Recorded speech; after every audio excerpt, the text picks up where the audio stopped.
What is the single thing that we fans don't understand about international football? Yeah, that it has to come together that quickly. That the chemistry is, although it was good last camp, it doesn't mean it's going to be good this camp. When you get it right, then all of a sudden everybody says, "Oh wow, look how good they're playing." The chemistry from the past 3 years is there together and everything like that. It's Rog back again with a young American warming and swarming to life in the English Premier League, living out really all of our dreams in his still young career at Leeds United. A life filled with wonders and challenge. So much has happened since we last spoke. I am beyond elated to see him in the flesh, to talk about how it feels to be just 39 days away from the World Cup 2022 as we pod. So many of us have dreamed as kids of representing our nation at this tournament. And I know it was Tyler's dream, but unlike 99.999% of us, he's actually poised to make these dreams come true. So it's a delight to live out the twists and turns of his ongoing hero's journey on this show. Tyler Adams, Road to the Cup, presented by Volkswagen. God bless you, V-Dubs. It's a joy to welcome back Mr. Tyler Adams. Raj, thank you for having me back, man. You have now been in Leeds 14 long weeks. And big picture, how are you adapting to life off the field? Are you starting to get a sense of how that city is different from the other parts of England? Honestly, everything has been amazing except the fact that I still don't have Wi-Fi in my house. Struggling right now, not having Wi-Fi, but it's coming soon, so I'm excited for that. To the football, and the Premier League is a place where you have to take the rough with the smooth unless you're Erling Haaland.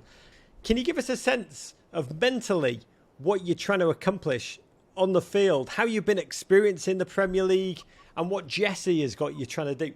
Obviously, a lot of focus is on how I can improve the team, and I know when I'm at my best that I'll be able to help the team in a lot of different ways, different areas of the field, both defensively and offensively. But it's trying to make slight improvements and slight developments each and every time I'm on the field. So, Jesse has us playing obviously a very aggressive style of play, and it suits me and it helps me. So, right now we're in a not a sticky situation, but a situation that we want to turn. But we've seen ourselves as a team make a lot of progress from the first game of the season until now. So, although the results aren't falling our way, we know it's just a matter of time. Every football is different. When you're in the midst of a challenging streak, mentally, how much does it impact you during the week? Yeah, it's difficult. I think golf actually is one of those things that's allowed me to step away from the game and just forget about it a little bit. Having someone like Brendan here where you're like, result over the weekend, but hey, let's hit the golf course tomorrow, just relieve a little bit of stress, forget about football for a second before we have to go back in and take it up a notch again so that we can improve. Taking a step away from the game is one of the most important things when you can and you have the opportunity to, so that when you step back on the field, you have full focus, full ambition, and you're able to go after it again. By the way, did Brendan Aronson mean to bank the ball off the post to set up Struck for that Leeds goal against Palace? Was it like LeBron doing one of his passes off the backboard? Oh my God, it's so funny that you say that, because as soon as I saw him start dribbling, I'm like, there's no way he's going to his left. He never goes to his left, and he hit an unbelievable shot. And I saw him the day before the game. He took like 5 or 10 shots with his left foot, that exact shot. And I was like, oh my God, I can't believe it didn't go in. I felt so bad for him, but I'll count that as an assist. The Wolves one wasn't his goal, but now I'll count this as an assist. 15th minute of the Crystal Palace game. Czech Decore, I think it was. He was booked for dragging his studs down the back of your ankle. And in the moment, it looked like you were in agony, but then you just shrugged it off. And how much do those hurt in the morning? Yeah, no, that one hurt a little bit more in the morning. The next morning, I woke up to go to training, and I was like, I know exactly which tackle it was. So, yeah, it hurts, but it is what it is, part of the game. And in the game, you just like, is it the adrenaline that just carries you through that? Or do you feel it and somehow just mentally shut it out? Yeah, listen, at the end of the day, if I stay down too long, I'll be getting a text from my mom after the game saying to get up and keep playing. So I couldn't stay down too long. I try to milk things in certain situations. I don't know, maybe he gets sent off or something like that, but it is what it is. I usually play through a lot, so. But let's move from club to country. International teams, international football is so different to club football. How do you experience the difference as a player in terms of the quality of football at international level and what's possible in terms of its relation to club? Well, it's crazy, right? Because international football is so much more unorthodox than club football. You go into the international setting, you're excited to be there. You see people that you're not always with. Sometimes you can get caught up in the environment a little bit too much, and you forget that, we got a job to do, and I think that, you can see that every now and then. Finding consistency in the national team is the hardest thing to do. And that's why the level of play with the national team is so difficult, because sometimes the opposition doesn't even know what they're going to do. So you have 22 players on the field, and everyone's trying to figure out and find this chemistry that, is basically brought together overnight. So even, we've been in the process with our own national team over the past 3 years. And, when you get back into camp, all of a sudden you need to flip a switch and say, oh, these are the principles that we want to play with again. Whereas with Leeds, every single day I'm practicing that. I understand what our philosophy is and what we're trying to build. But with the national team, I come into camp and 3 days later I need to play a game, but I need to study the principles, what my role is, what I need to do on set pieces, all these different information. It all has to come together so quickly. I mean, what is the single thing that we fans don't understand about international football? Yeah, that it has to come together that quickly. That the chemistry is, although it was good last camp, it doesn't mean it's going to be good this camp. It's all about these little moments that bring a national team together, and it's difficult. It's hard to explain, because as a player, sometimes you don't even understand it. You're like, why did we get this last time? Why did we figure this out last time? It was so simple. Oh, wait, maybe we had a little bit more time together, or maybe we're coming from different situations now, and our club side is affecting the way that, it's just like all these different variables that have to come together. Yeah, I mean, how much training do you actually have ahead of international games? How much tactics is possible? Does it all feel like cramming for a final exam? No, it's exactly that. It feels like you're cramming for a pop quiz, and that's what I used to do in school. So I'm fairly good at it, and that's why I feel like it's okay with the national team. But coming into camp, and you have to have more meetings than normal so that you can get caught up to speed, and the coaches are going through the different preparation and how they can efficiently allow you to absorb as much information as possible. You come into camp, and I remember, just for instance, this last camp before we played Japan, we played on a Saturday with Leeds. I flew Sunday night, trained Monday, Tuesday, Wednesday, Thursday the game. So this is more than normal, actually, more than qualifying than we had. So we had 3 days of training, but some guys didn't get in from the MLS until Tuesday or Wednesday. So that was the day before the game, and then they're playing in the game on Thursday. So you know what I'm saying? So you're training with different guys, and then all of a sudden some other guys are starting in the game, and you just have to try to figure out how all these puzzle pieces come together. You are literally working it all out during the game. No, 100%. 100%. You're running through different scenarios in training, but these players that are playing aren't even in the training. And then when you get to the game, they didn't understand that, when the opposition does this, we need to do this, or this is how we need to react. So you have to figure out how to adapt on the fly, and when you don't, you struggle, and that's just the reality of it. But when you do, and you get it right, then all of a sudden everybody says, "Oh wow, look how good they're playing." The chemistry from the past 3 years is there together, and everything like that. So it's very easy to criticize a national team, I think. But what we've built, specifically with the U.S. men's national team, they've done an amazing job of getting us the information that we need and trying to figure it out on the fly. The results in the international break did not go the way you or any of us wanted.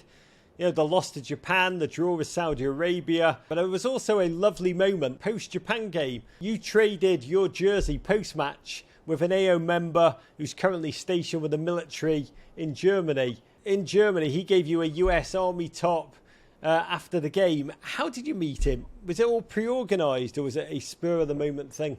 No, not pre-organized at all. It was more of a spur-of-the-moment thing. They were the new jerseys, so I don't even know if we were supposed to give them away. But as soon as I saw him waving his military jacket, I was thinking, oh, maybe he wants to trade with me. I'd love to have that. My uncle was actually stationed in Germany, in Frankfurt at one point, and it just resonated perfectly with me. So I threw him my jersey, and he threw me his jacket, and I have it actually here at my house in Leeds. So it worked out nicely. It's not about me in that moment, you know. Even if we win, it's not about me in that moment. It's for the little kid that came to say they watched me or to watch the team thrive. And, you know, maybe we didn't thrive, but they were still there to support us. You know, you're absolutely nothing without the fans, without your family, the people that support you. So in that moment, you know, his act of service is way bigger than anything that I can do. You know what I'm saying? So I don't have a military jacket of my own. So getting one from him and someone that, you know, has represented the country at a much larger level is the most important thing. Tyler, this is a slightly weird question, but this weird World Cup in November, how much is the tournament on your mind? Yeah, it's not on my mind at all, to be honest. It's actually quite surprising when we got on the call and you said 39 days until the World Cup. It's like, you know, I feel like I was just at national team camp and we were saying it was 60 days. So, you know, it goes fast, but you know, it's just so hard, you know, to take focus off of Leeds because you can see how difficult the season is. You know, we have a game against Crystal Palace. You're leading the game 1-0. You're dominating the game, and you lose 2-1. So it's like you take any more focus off of it than you already do, and you start to lose games and drop a lot of points. So the focus is here right now. You know, when the World Cup rolls around, it rolls around. So, you know, I'm definitely going to be excited if I get named to that roster and I'm on the plane to Qatar. But, yeah, the focus has to be here. You told the Premier League YouTube channel just how disgusted you were with your new stats on the FIFA game. Can we talk about them? Because you got quite spicy. I mean, we can talk about them, but I mean, Brendan's faster than me in the game. That says enough. I mean, I don't even want like what's more to be said? Brendan Aronson faster than me in a video game. That's crazy. That's so crazy. It wasn't the overall rating. Here it is. This is your card. I don't like to hold up something that is abhorrent to your eyes, but just for media objectivity, I feel I need to. And everyone it's not. Always wants to say, everyone always wants to say, oh, it's such a good card, such a good card. No, it's not such a good card, man. 76. It's not. It's not the overall rating that you're pissed about. It was the pace. You didn't love that Brendan, that Patrick Bamford, that Sinisterra, that they all rank higher than you.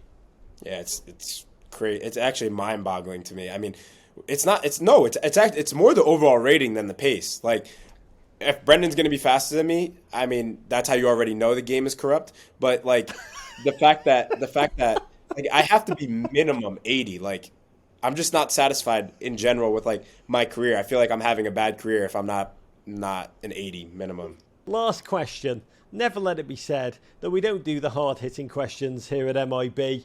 Here we go. Tyler, I guess the question is less scatological and more, how have you ever had to cope with the force of nature on a football field?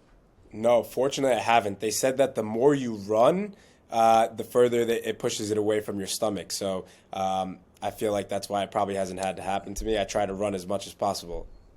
I want to end this podcast with a note of inspiration. I'm going to hand it over to you, Tyler. We are living in a moment that you've dreamed of, in a world that can be dark and full of terrors. World Cup, 39 days away as we pod. I know that shocked us both. What's one thing right now in your life that you feel positive about and it gives you a sense of optimism? For me, it would be probably living in the moment. You know, sometimes it feels like that's the hardest thing to do, right? You get caught up in everything that can be going on. You know, maybe you look too far ahead and it's the World Cup on your radar. But the most important thing to allow yourself to thrive and to perform and to be happy and not stressed is just living in the moment. Take things as they come, you know. At a certain point in my career, I always wanted to look at what is the next best thing. You know, when is the next contract coming, or when is the next shoe deal coming, or when are all these things going to start falling in my direction? Whereas if I just allowed myself to live in the moment, and you know that's what I do now, then things start to come at the time they're supposed to come. So you know, that's what I'm doing at the moment right now is living in the moment, enjoying things as they come, and excited for what the future holds. Subscribe here for more Men in Blazers videos and courage. That's why